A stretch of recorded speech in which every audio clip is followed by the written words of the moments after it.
Italy is home to many great teams such as Milan, Inter, and Juventus. They're tied with Germany for the second most successful World Cup campaigns. They're only behind Brazil. So why is it that a nation with such a high pedigree in the sport seems to be falling behind in more recent times? One of the possible solutions to this question is the rampant corruption that has been going on behind the scenes of many Italian clubs. Today I'll go over Italy's lackluster performances, at least in contrast to its illustrious history. Next, we'll discuss some public instances of corruption. And lastly, we'll go over some potential solutions to this problem. Historically speaking, Italy are amongst the best of the best in the entire sport. Just 17 years ago, they held the crown jewel of the sport, the World Cup title. Since then, they've failed to make it past the group stage, and in the two most recent installments of the competition, they failed to even qualify. On the club scale, it isn't much better, as according to the UEFA Champions League website, as of July 2023, it has been 13 years since the last time an Italian club last won a UCL title. This is despite the fact that Milan has the second most titles, only behind Real Madrid, according to UEFA as of June 2023. Domestically, competition has been weak as well.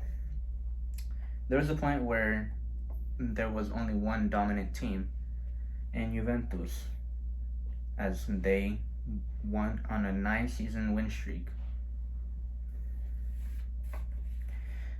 Now that we know the recent struggles of Italian soccer, let's talk about one of the biggest contributors, corruption. In 2006, one of the biggest scandals in the history of all sports occurred. It was called Calciopoli. According to the BBC in 2019, Juve, Milan, Fiorentina, and Lazio were all caught rigging matches, which resulted in all of them being fined and deducted points. Juve specifically were punished by being relegated to the second division of Italian soccer, being banned from European competitions, and having 2 titles stripped away. According to 90 Minutes, while it technically wasn't match fixing, they were still charged with manipulating matters.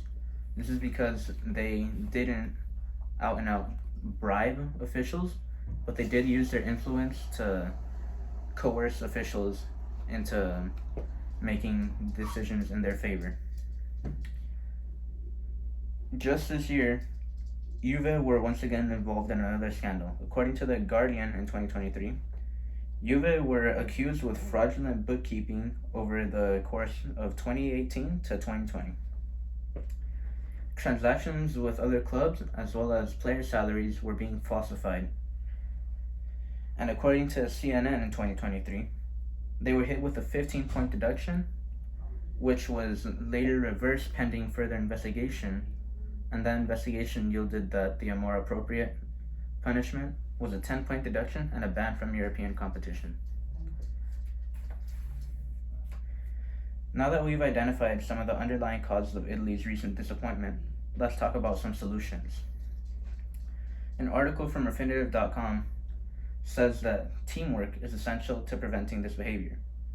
We as regular civilians obviously can't really do much against these large entities. But what we can do is raise awareness of this kind of behavior and get in contact with authorities and legislators, as they have the power to prevent and punish all instances of corruption. There are many groups working together towards this goal, with the main legislative body fighting against corruption being the UN Office of Drugs and Crime, or the UNODC. According to a document from 2022 of the UNODC, they're working together with Interpol to take down these illegal activities. We already know that sanctions and punishments work, as according to Football Italia in 2023, all the European competitions had an Italian team in the final. And even domestically, competition has been much healthier, as over the past 3 years, Italy has had a new winner for the season. So as you can see, corruption is one of the leading factors behind Italy's failure to perform on the big stage. In this presentation, we start off by talking about Italy's illustrious history and how they've been failing to live up to it. Afterwards, we went over examples of corruption holding Italian teams back. And lastly, we went over what is being done to stop corruption. If you've never watched a game of Italian soccer, I highly recommend that you do. They play a different system compared to the rest of European, and they are a lot more defensive. And with a much healthier competition, it'll be a lot more fun trying to guess who's gonna win this upcoming season.